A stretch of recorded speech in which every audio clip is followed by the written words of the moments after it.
Ang mga sunod makita ninyo sa among clip is among sugod sa pagpalit sa mga gamit para pag setup sa angay ipang setup. Syempre dili mawala ang kaon kay makagutom ni nga project. Sa pagpalit namo sa gamit at abtan jud mig gabi tungod sa patch panel kay halos tanan store sa CDO walay 8 ports.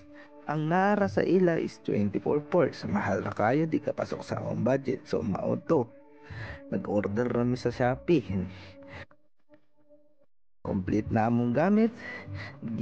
Pag-abot sa patch panel, nagipang ay gamit, ipang setup na dahil namo. Kapila pa mi sige setup kay mali man puro ni script na sige lamig flex sa mga wire. Di man mao pagkataod. Aha. Sa pag-config pa mi pinakadugayan ang galing, especially sa amo ka point to point. Dugay jud ilaha na config ambot nga no ang uban sa ana pictures nga gipictura namo sa amo kauban or kung kinsa man tong naa nagtabang para proof na naa sila ni tabang.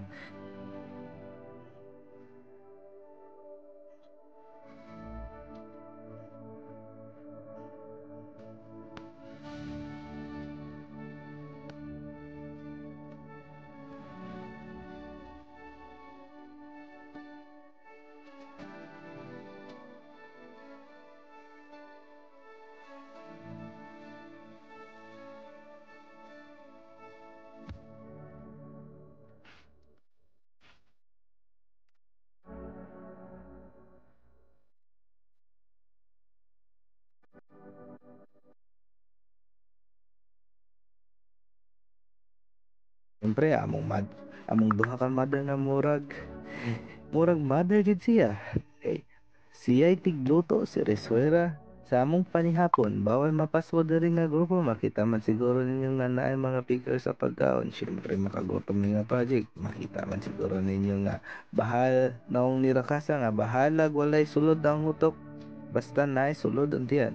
So mao na to ang all pagkahungan na mo tanan. Siyempre pa-check tas ka sir. Picture daw dayon for documentation. Salamat sa inyong kanan sa pagtanaw.